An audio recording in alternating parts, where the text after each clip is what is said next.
मीना का घर ठीक से ही चल रहा था।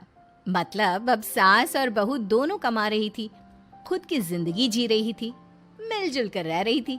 लेकिन कहते हैं ना, दुख के दिन नहीं टिके तो सुख के दिन कैसे।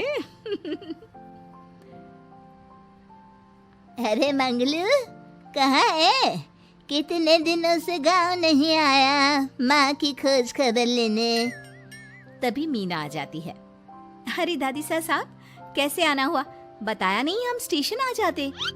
ये बोलते हुए मीना अपनी दादी सास के पैर छूने के लिए झुकती है कि दादी सास जोर की लात मारती है। बड़ी आई, कैसे आना हुआ?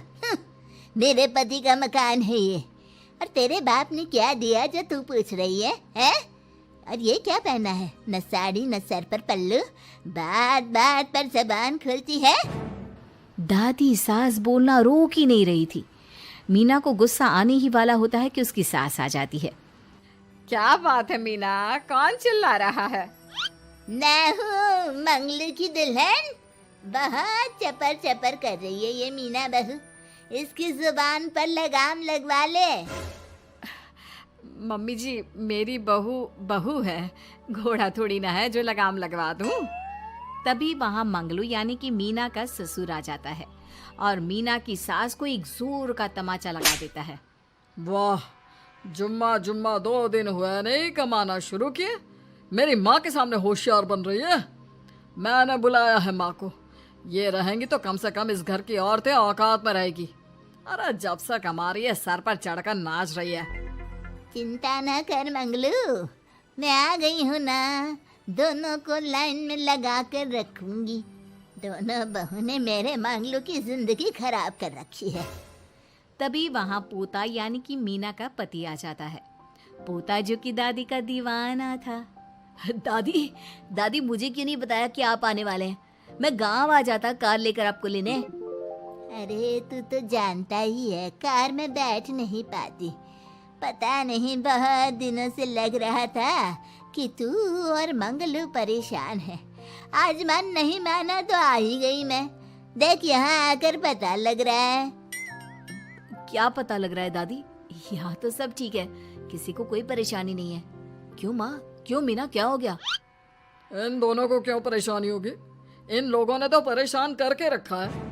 माँ और मीना के बारे में कैसी बात कर रहे हैं पापा? क्या हो जाता है आपको रह रहकर? तू तो खाना बना बना कर बेशर्म हो गया है, लेकिन मैं नहीं। मेरी माँ आ गई है अब इस घर में। अब यहाँ सब वैसे ही रहेंगे जैसा मैं चाहता हूँ। देख मंगलू, तेरी बहू काम करती है तो मुझे कोई लेना देना नहीं है, लेकिन मेरी बहू कोई दर्जी का काम नहीं करेगी, साफ साफ बोल रही हैं। लेकिन दादी साहब, वो तो बहुत अच्छा बुटीक चला रही हैं। बहुत अच्छा चला रही है, लेकिन हम लोगों ने अपने घर की बहू से ना काम नहीं करवाना। अरे इसके बाप को शादी के वक्त ही बोल दिया था। और इसके बाप जिन्होंने दहेज में एक साइकिल दी थी ना, कैसे हाथ जोड़कर कह रहा था, मेरी बेटी आपके घर आ गई, इससे सौभाग्य कुछ नहीं। अब देखो इसकी बेटी, बहू आ जाने के बाद सर पर चढ़ रही है मेरे मंगलू के। मीना जो कि सास की बुराई सुनकर परेशान हो जाती है। दादी सा छोटा मुंह बड़ी बात। लेकिन क्या पिताजी ने आपको बताया नहीं? सासू माँ ने अपने पैसे से ससुर जी के जन्मदिन में कार दी थी। ससुर जी इतने साल से स्कूटर से जाते थे, अब कार से जाते हैं। क्यों ससुर जी, बताया नहीं आपने? क्यों रे मंगलू, कार ले ली तूने? मुझे तो तू पैसे भी नहीं भेज रहा। 2 महीने से कैसे कैसे दिन काट रही थी और तू यहाँ कार से घूम रहा है। आप भी सासू माँ को अपने बैंक अकाउंट की डिटेल दे दीजिए दादी सा, वो डाल दिया करेंगी पैसे आपके अकाउंट में। क्यों सासू माँ? मंगलू यानी कि मीना का ससुर, जिसने अपनी माँ को गांव से सिर्फ अपनी बीवी को लगाम लगाने के लिए बुलाया था, ये सब देखकर जोर से चिल्लाता है। मीना बहू, चलो दादी सास आई है, ये नहीं कि खाने पीने का इंतजाम करे। अरे माँ, तू भी किन लोगों की बात में आ रही है? चल मेरे साथ मेरे कमरे में चल। ससुर अपनी माँ को लेकर कमरे में चला जाता है और दोनों बैठकर वैसे ही पंचायत शुरू कर देते हैं जैसे कोई बहू अपनी माँ से सास की बुराई कर रही हो। देख मंगलू, गलती तो तेरी ही है। जो तूने घर की जनानियों को काम के लिए बाहर निकाला। दूसरे तेरे पापा को देखा था, कभी मुझसे फालतू बोलते। अरे मरते दम तक तेरा बाप मेरी मुट्ठी में रहा है, यही सिखाया था मैंने तुझे। क्या बोलूं माँ, जब से ये मीना बहू घर आई है ना, इसने घर का सारा इतिहास भूगोल बदल कर रख दिया है। उस तितली से तो मैं बाद में निपटूंगी, पहले तेरी वाली को तो ठीक कर दूं। अरे बहू क्या आ गई, खुद को टाटा अंबानी समझने लगी है। माँ देख, जो भी हो, इस बात को याद रखना कि हमारे घर की परंपरा क्या है। औरतों का औकात में रहना जरूरी है। अरे बहू के साथ मिलकर माँ ये बहुत उड़ती रहती है। बेटा देख, गलती तो तेरी भी है, क्यों तूने इसे काम करने की छूट दी। मारना भी कम कर दिया है तूने इसे, वरना पहले आती थी तो बहू का कोई ना कोई हिस्सा सूजा हुआ या काला ही दिखता था। देखकर तसल्ली मिलती थी कि तूने कंट्रोल कर रखा है। इस बार तो काला और सूजा छोड़, अच्छी खासी चमकती दिख रही है ये। अब क्या बताऊं माँ, गलती तो हो गई है। हाँ, वो कार देखकर पिघल गया होगा ना तू। अरे बेटा, औरतों को मुट्ठी में रखा कर। शान की साइकिल ज्यादा अच्छी कुत्ता बनकर कार चलाने से, समझा। मीना का ससुर अपनी माँ की बात को सुन रहा था। बस माँ, जो गलती हो गई मिट्टी डाल उस पर। अब बस तू ना घर पहले जैसा करके जाना। ये सब ना बहू का किया धरा है, समझी। मतलब बहू को ठीक करना है तो बहू की बहू को लगाम लगाना होगा, ठीक है। दोनों माँ बेटा बातें करके सो जाते हैं। सोने के बाद अगली सुबह मंगलू की बीवी यानी कि मीना की सास, माँ जी उठिए, ये लीजिए गर्म पानी और ये दातुन। चलिए तो याद रहा तुझे, वरना मैंने तो सोचा था कि बहू के चक्कर में पागल ही हो गई होगी बिल्कुल। अरे बहू के चक्कर में पागल होने का क्या मतलब होता है माँ जी। उसने मुझे मेरे पैरों पर खड़ा होना सिखाया है। मैं तो कहती हूँ उसके जैसी मेरी बेटी होती ना तो शायद मैं बहुत पहले जीवन का मतलब समझ चुकी होती। तो दादी सास को समझ में आ जाता है कि सारा मामला मीना पर जाकर ही ठीक होगा। वो सोच लेती है कि अपनी बहू को छोड़कर पहले मीना को सही करना है। फिर अगले रोज, अरे मेरे पोते के पास तो मेरे पास बैठने का वक्त भी नहीं है, हैं? अरे कैसी बात करती है दादी, तेरे लिए तो मैं नौकरी भी छोड़ दूं। नौकरी नहीं, तू ना बीवी छोड़ दे, खुश हो जाऊंगी मैं। नीरज हैरान हो जाता है कि उसने तो मजाक किया था। दादी ये क्या बोल रही है? कैसी बात कर रही हो दादी, मीना ने तो सारा घर संभाला हुआ है। पहले तो घर गिरा जा रहा था ना। तेरी मीना के आने के पहले ना घर में चूल्हा जल रहा था, ना कोई रोटी खा रहा था, क्यों?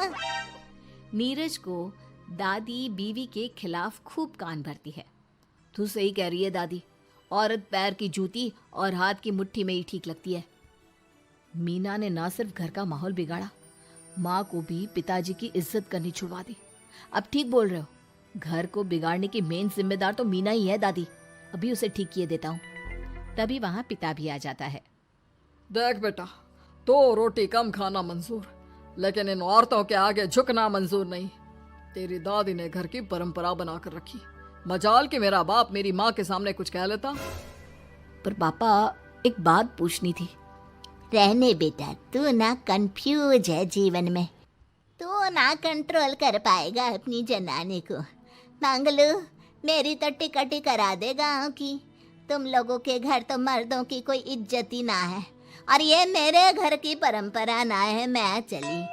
अरे ना ना दादी, मैं तो बस देख अब मैं कैसे कंट्रोल करता हूँ इसे कल। फिर अगले रोज मीना ऑफिस के लिए तैयार हो रही थी कि देख मीना, आज मेरे दफ्तर से कुछ लोग खाने के लिए आ रहे हैं, तो शाम के खाने में। लेकिन आज तो मेरी मीटिंग है, फिर घर आने में मुझे देर हो जाएगी। तो मैं क्या करूं? बोला ना शाम को खाना बनाना है तो बनाना है, समझी। मीना को पति की बात अजीब लगती है, पर वो दादी सास के सामने कोई भी ड्रामा क्रिएट करना नहीं चाहती थी। ठीक है, मैं शाम को जल्दी आ जाऊंगी। अच्छा क्या खाना है प्लीज जल्दी से बता दीजिए। पर बेटा तू तो। बहू सास को चुप रहने का इशारा करती है। लेकिन पोते को तो लड़ना था। वो मीना पर जोर से चिल्लाता है, मीना देख, ज्यादा हीरोइन मत बन। आज ऑफिस जा रही है तो जा, लेकिन सुन, तुरंत रिजाइन देकर घर आ जाना। ना मुझे तेरी कमाई चाहिए, ना ही तेरी नसीहत। आज से घर में वही होगा जो मैं चाहूंगा, समझी? अरे कैसे लैंग्वेज बोल रहे हो? ये तुम्हारी बोली नहीं है। कौन सिखा रहा है तुम्हें? तभी दादी सास आ जाती है। क्या बोलना चाह रही है बहू? मैं मुन्ने के कान भर रही हूँ, हैं? हाँ, मुझे तो यही लग रहा है, वरना हम लोगों का घर अच्छे से चल रहा था। सभी मिलजुल कर एक दूसरे को इज्जत देकर रह रहे थे। लेकिन अब तभी मीना को उसका पति जोर से डांटता है। सास बेटी बहू की लड़ाई को बर्दाश्त नहीं कर पाती। देख नीरज, बहू को डांटना या फिर बहू के साथ गलत व्यवहार, ये सब मुझसे बर्दाश्त नहीं होगा। वाह रे वाह, सारी जिंदगी जो पति की डांट और मार खाती रही, अब बहू को थोड़ी सी डांट क्या पड़ी, गुस्सा आ गया। हाँ माँ, क्या हो गया? मैंने तो मीना को कहा कि देख नीरज, मेरी बहू को कुछ नहीं कहेगा तू। ये माँ ही होती है जो अपने बेटे को औरतों की इज्जत करना सिखाती है। लेकिन कोई औरत अपने बेटे से बहू को मारना या डांटना सिखाए तो ये शर्म की बात है। मैं नहीं चाहती कि तू औरतों की इज्जत ना करे, जबकि मैं खुद एक औरत हूँ। दादी सास बहू की बात सुनकर शर्म से सर नीचे कर लेती है। सच कहा सासू माँ, एक रानी ही अपने बेटे को राजकुमार की तरह पालती है, जो दूसरी औरतों का सम्मान करे। काश दादी सास भी पिताजी को अच्छे संस्कार दे पाती। मीना की बात सुनकर दादी सास उन लोगों से माफी मांगती है। मैं समझ गई बहू, औरतों की बेइज्जती करने को घर की परंपरा समझती थी, झूठी शान समझती थी। वो सब गलत है। औरतों की इज्जत से घर में माँ लक्ष्मी और सरस्वती का वास होता है। मुझे माफ कर दो।